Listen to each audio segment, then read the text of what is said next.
बिस्मिल्लाहिर्रहमानिर्रहीम। अस्सलाम वालेकुम students. Finally chapter number 13 spectroscopy जो है इसके ऊपर आ गए हम। तो ये काफ़ी इंटरेस्टिंग और छोटा सा चैप्टर है, मगर इसमें जो कंटेंट है बड़ा इंपॉर्टेंट है according to examination point of view. तो सबसे पहले आज मैं इसको जो थोड़ा सा आपको ब्रीफली बता देती हूँ कि इस चैप्टर में कंटेंट्स जो हैं वो क्या क्या आप स्टडी करेंगे। इसके साथ साथ मैं आपको इसके जो सेल्फ असेसमेंट क्वेश्चन है इसको भी सॉल्व करवाऊँगी इंशाल्लाह ताला। तो सबसे पहले तो ये देखें कि स्पेक्ट्रोस्कोपी होता क्या है, ठीक है। अच्छा, एक्चुअल में ये दो लफ्ज़ है ना, इनको तोड़ के बना है। स्पेक्ट्रो जो स्पेक्ट्रम से निकला, स्कोपिक जो है वो इसका मतलब होता है टू स्टडी। अब स्पेक्ट्रम क्या चीज़ होती है आपको पता होती है कि जब ऑर्डिनरी लाइट जो है वो ये कह लीजिए कि अपने 7 कलर्स जो है इसमें चेंज हो जाती है, 7 कलर्स में कंसिस्ट होती है। ये जो 7 कलर्स होते हैं लाइट के, इसको हम स्पेक्ट्रम कहते हैं, ठीक है। जो जिसमें ऑर्डिनरी लाइट क्या होती है, ये एक सिंगल समझ लीजिए कि एक single beam of the light होती है। लेकिन जब ये ब्रेक डाउन होती है या ये जिन कंपोनेंट पर कंसिस्ट करती है वो 7 कलर्स ऑफ द लाइट होते हैं, जिसको आप स्पेक्ट्रम कहते हैं, ठीक है। तो सबसे पहले आप आ जाएं द डेफिनेशन पे कि स्पेक्ट्रोस्कोपी जो है ये एक ऐसी स्टडी होती है जिसमें आप electromagnetic radiation of the light को किसी भी सैंपल के साथ किस तरीके से इंटरेक्ट करती है इसको स्टडी करते हैं। इसको ज़रा सा आसान करके मैं आपको बताऊं कि देखें, आपके पास डिफरेंट सैंपल्स होते हैं जो आमतौर पे जब हम स्पेक्ट्रोस्कोपी के लिए जो स्पेक्ट्रोमीटर इस्तेमाल करते हैं उसमें हम कोशिश करते हैं कि हम लिक्विड में वो सैंपल जो है बना लें। इसके लिए क्या होता है, शीशे की छोटी छोटी सी समझ लीजिए क्यूबिट्स जैसी चीज़ें होती हैं। हम क्या करते हैं कि जो भी सैंपल हमारा होता है उसे किसी न किसी सॉल्वेंट में डिज़ोल्व कर लेते हैं ताकि वो लिक्विड स्टेट में आ जाए। उसके बाद हम जो ऑर्डिनरी लाइट होती है ना, उसमें ये कह लीजिए कि हम उस सैंपल से उसको पास ऑन करते हैं। उसके बाद उसको चेक करते हैं कि ये जो हमारा स्पेक्ट्रोमीटर है ये किस तरीके से हमें रिजल्ट दे रहा होता है, ठीक है। ये इन जनरल बात है, सही है। अच्छा, अब आ जाएँ आप इसके सेल्फ असेसमेंट की तरफ कि इसके जो क्वेश्चंस हैं ये कौन कौन से हैं। तो सबसे पहले जो हमारा फर्स्ट क्वेश्चन है इसको देख लीजिए, पेज नंबर 275 के ऊपर है। ये आपसे पूछता है what is the range of wavelength typically used in ultraviolet visible spectroscopy. देखिए यहाँ पर दो रेंजेस हैं, एक अल्ट्रावायलेट की है और दूसरी है विजिबल स्पेक्ट्रोस्कोपी की।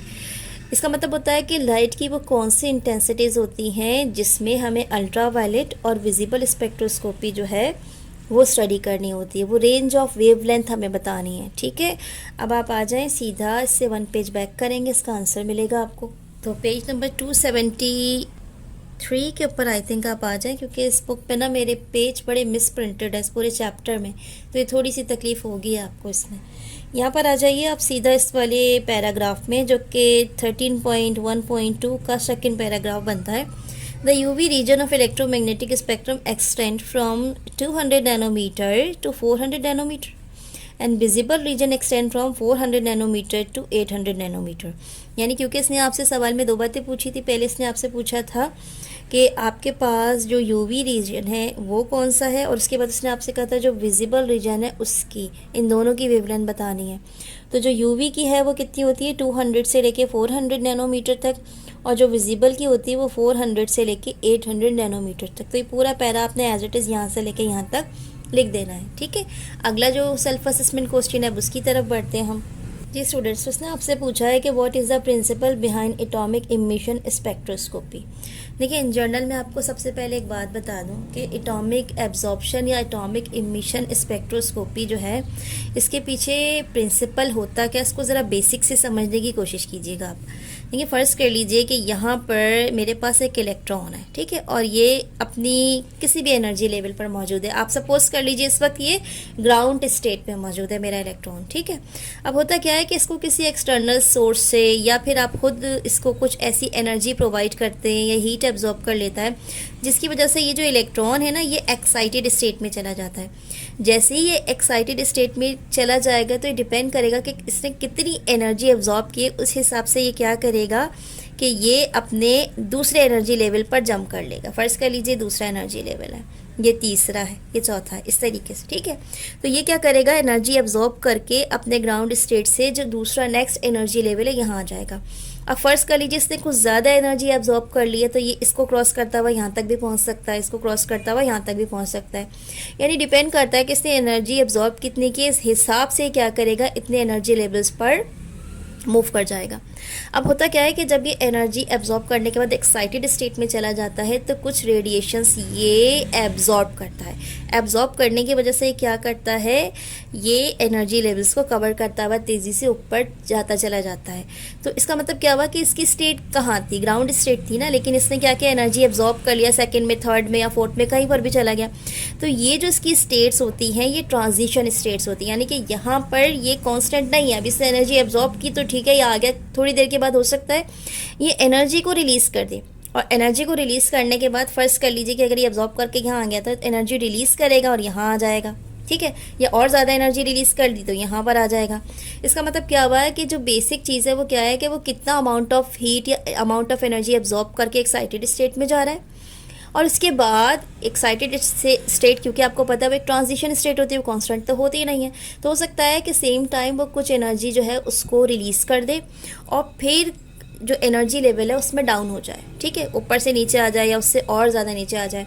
तो इस तरह की जो ट्रांजिशन होती है बेसिकली यही वो प्रिंसिपल होता है जो कि एटॉमिक एब्जॉर्प्शन या फिर एटॉमिक एमिशन स्पेक्ट्रोस्कोपी में हम स्टडी करते हैं, जिसमें हम ये वाली चीज़ बच्चों को बताते हैं कि देखें अगर उसने एनर्जी एब्जॉर्ब कर ली है तो वह हाई एनर्जी लेवल्स पे चला जाएगा, लेकिन क्योंकि वो एक्साइटेड होता है और उसकी स्टेट ट्रांजिशन होती है, it means not a constant state, यहाँ पर ये कह लीजिए कि वो स्टेबल नहीं होता, तो इसी वजह से सेम टाइम फिर वो क्या करता है कि कुछ देर में वो एनर्जी को जो एक्स्ट्रा उसने एब्जॉर्ब की उसको रिलीज़ करेगा, इमिट करेगा, और अपनी जो एनर्जी लेवल्स जिस स्टेट में भी था उससे नीचे वाले की तरफ या और मज़ीद नीचे वाले की तरफ आने की कोशिश करता है, ठीक है, ये बेसिक प्रिंसिपल होता है। अब इस बात को समझ तो लिया है आपने, इसको देखिए मार्क कहाँ से करेंगे, सीधा आ जाइएगा पेज नंबर 277 के ऊपर, ठीक है। अच्छा, यहाँ पे दो बातें आपको बता दूँ मैं, यहाँ पे मुझे दो तरह के स्टूडेंट्स मिलते हैं। एक वो होते हैं जो कहते हैं कि बस हमें ना थोड़ा शॉर्ट काम बता दीजिए, हम इतना सारा लंबा चौड़ा याद नहीं करेंगे, और दूसरे स्टूडेंट वो होते हैं जो कहते हैं कि नहीं मिस, हमें जो है बस टू द पॉइंट हमें नहीं बताना, बल्कि हम चाहते हैं हमारे मार्क्स ज़्यादा अच्छे हों।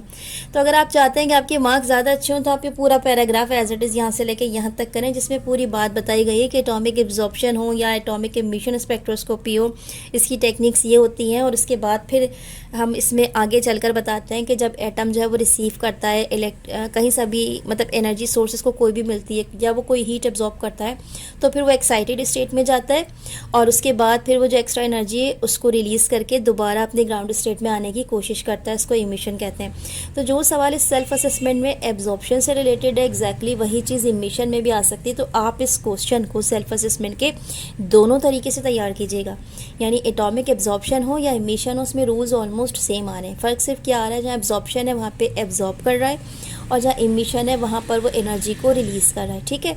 तो जो स्टूडेंट ज़्यादा अच्छा कंटेंट लिखना चाहते हैं वो पूरा पैराग्राफ लिखेंगे यहाँ से लेकर यहाँ तक, और जो स्टूडेंट्स चाहते हैं कि बस हम थोड़ा ही लिखें और टू द पॉइंट हमारा आंसर हो जाए और हमें बहुत लंबी चौड़ी कहानियाँ याद नहीं होती, तो आपके लिए बता रही हूँ कि आप यहाँ से इसको स्टार्ट करेंगे। यहाँ से देखें, when atom receive energy from an external source like heat, और यहाँ से लेके यहाँ तक करेंगे आप, ठीक है। ये उन स्टूडेंट्स के लिए कि जो कंटेंट को शॉर्ट करने की बार बार मुझे जो है ना फरमाइश कर रहे होते हैं कि हमें बहुत ज़्यादा नहीं लिखना, तो आप यहाँ से यहाँ तक लिख लें, वरना ओवरऑल इसका जो आंसर है ये पूरा होगा, जिसमें थोड़ा सा स्टार्टर भी बताना पड़ता है आपको, ठीक है। अब लास्ट वन क्वेश्चन है आपके पास जो सेल्फ असेसमेंट का, ये पेज नंबर 280 के ऊपर है, ठीक है। देखिए इस क्वेश्चन के दो पार्ट हैं। इसमें पहले इसने पूछा है कि मास स्पेक्ट्रम क्या चीज़ होती है, उसके बाद इसने आपको बताया है कि what is the role of detector in mass spectrometer, यानी कि डिटेक्टर का क्या रोल होता है। तो सबसे पहले तो आपको थोड़ा सा मास स्पेक्ट्रम के बारे में बताना पड़ेगा। बुक में इतनी प्रॉपर डेफिनेशन नहीं है तो मैंने यहाँ लिख दी है, इसको मैं पढ़ लेती हूँ, ठीक है। इसको आप ज़रा जूम करके देख लीजिएगा तो प्रॉपर नज़र आ जाएगी। मास स्पेक्ट्रम की हेडिंग डाल के आप रखेंगे it is m/z ratio. m/z ratio का मतलब होता है, ये होता है मास अपॉन चार्ज रेशो, ठीक है। It is m/z ratio of ions present in a sample plotted against their intensities. यानी मास स्पेक्ट्रम क्या होता है, एक रेशो होता है जिसमें आप किसी भी सैंपल में जो मास अपॉन चार्ज का जो रेशो होता है उसको एक्स एक्सिस पर रखकर, उसके अगेंस्ट जो उसकी इंटेंसिटीज़ होती हैं उसको वाई एक्सिस पर रखकर एक ग्राफ प्लॉट करते हैं। इस ग्राफ को आप कहते हैं कि ये मास स्पेक्ट्रम का ग्राफ है, ठीक है। अच्छा जी, इसके बाद ये लिखने के बाद आपने क्या करना है, सेकंड पैराग्राफ से लिखना है वो चीज़ जो मैं आपको मार्क करा रही हूँ, ठीक है। आप सीधा यहाँ आ जाएंगे और ये सेकंड पैराग्राफ बनेगा आपका। यहाँ पे मैंने देखिए नंबर 2 भी डाल दिया इसीलिए। It provide information about the mass of different fragments of the molecules and play an important role in the structure elucidation of the molecules. ये करता क्या है, ये आपको कुछ इंफॉर्मेशन बताता है कि मुख्तलिफ मॉलिक्यूल्स के अंदर जो डिफरेंट फ्रैगमेंट्स होते हैं वो किसी भी मॉलिक्यूल के स्ट्रक्चर को एलुसिडेट करने के लिए कितना इंपॉर्टेंट रोल प्ले करते हैं। स्टूडेंट्स, यहाँ मैं आपको एक बात बताती चलूँ कि जो मॉलिक्यूलर फार्मूला वगैरह है ना, वो भी आप इसकी मदद से मालूम कर सकते हैं, ठीक है, एग्जैक्ट। अच्छा, अब इसको थोड़ा सा और आसान कर दूँ तो इसको इस तरीके से समझ लीजिए कि फॉर एग्जांपल आपके पास से एक मॉलिक्यूल है ग्लूकोज का, जो सबसे सादा सा मॉलिक्यूल है। इसका फॉर्मूला क्या होता है, C6H12O6। तो अगर आप क्या करेंगे, आपको ये पता करना है कि इसमें कार्बन की इंटेंसिटीज़ कितनी है, हाइड्रोजन की इंटेंसिटीज़ कितनी है, ऑक्सीजन की इंटेंसिटीज़ कितनी है। तो ये वाला काम जो है वो आप मास स्पेक्ट्रम को कैलकुलेट करते हुए बड़ी आसानी से मालूम कर लेंगे। यानी कि आप सीधा सीधा उसका सैंपल बनाएं लिक्विड में और उसके बाद इसको अपरेटस में डाल दें, और अपरेटस में डालने के बाद आप चेक करेंगे तो आपको प्रॉपर लाइंस मिलेंगी कार्बन की, हाइड्रोजन की और ऑक्सीजन की अलग अलग। तो इस तरीके से आप उसकी इंटेंसिटीज़ को मालूम कर सकते हैं। आपको पता चल जाएगा कि किस फ्रैगमेंट ने कितनी इंटेंसिटी ऑफ जो लाइट है उसको एब्जॉर्ब किया है, ठीक है। तो नंबर 2 पैरा जो है वो यहाँ से लेके यहाँ तक हो गया। अब लास्ट में इसने आपसे पूछा क्या था कि जो डिटेक्टर है वो क्या रोल प्ले करता है, तो उसको बिल्कुल नेक्स्ट पेज पर ले जाते हैं हम और वहाँ देखते हैं। तो that is our last page, जिस पर आपको यहाँ से देखें जहाँ मैंने 3 लिखा हुआ है ना, यहाँ से लेके यहाँ तक मार्क करना है। ये आपको क्या बताएगा कि एक बहुत ही सेंसिटिव किस्म का डिटेक्टर जो है हम इसको अटैच कर देते हैं मास स्पेक्ट्रोमीटर से। अब ये जो सेंसिटिव डिटेक्टर है क्या करता है कि जितने भी मॉलिक्यूलर मासेस होते हैं ना इंडिविजुअल हर एक के, ये इसको रिकॉर्ड करता रहता है पेपर में और स्पेसिफिक लाइंस देता है, ठीक है। जैसे फॉर एग्जांपल स्टूडेंट्स यहाँ देखें, ये मेरे पास एक सैंपल है ना C2H5OH का, ये सिर्फ मैं आपको शो करा रही हूँ कि किस तरीके से होता है। अब यहाँ पे देखें होता क्या है कि कार्बन की, हाइड्रोजन की और OH की अलग अलग पीक्स होती हैं जो आपको मिलती हैं। उससे बताए आपको ये पता चल जाता है कि किस फ्रेगमेंट की इंटेंसिटी कितनी होती है। क्लियर हो रही है बात आपको? तो उस तरीके से क्या होगा कि डिटेक्टर जो है वो आपको हेल्प आउट करेगा कि जो इंटेंसिटीज़ ऑफ मॉलिक्यूल्स हैं हर फ्रेगमेंट में गिवन सैंपल में वो कितनी है, इसकी वैल्यूज़ क्या आ रही हैं, ठीक है स्टूडेंट्स। तो इसके 3 जो है पार्ट्स वो कंप्लीट हो गए, जिसमें पहले में आपने मास स्पेक्ट्रम को डिफाइन किया, फिर उसमें थोड़ा सा आपने बताया कि ये जो मास स्पेक्ट्रम है ये किस तरीके से काम करता है, और लास्ट में डिटेक्टर के बारे में आपने बता देना है। ये डायग्राम जस्ट मैंने आपको समझाने के लिए बताई थी, तो उसको लिखने की ज़रूरत नहीं है इसमें, ठीक है।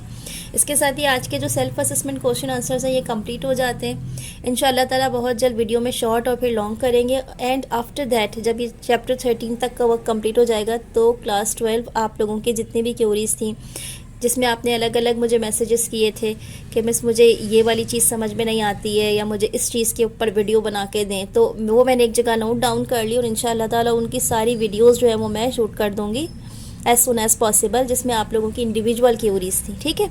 तो वीडियो को अगर अच्छी लगे तो प्लीज़ इसको लाइक कर लीजिएगा, चैनल को सब्सक्राइब कर लीजिएगा और अपने क्लास फेलोज़ में इसको शेयर कर लीजिएगा।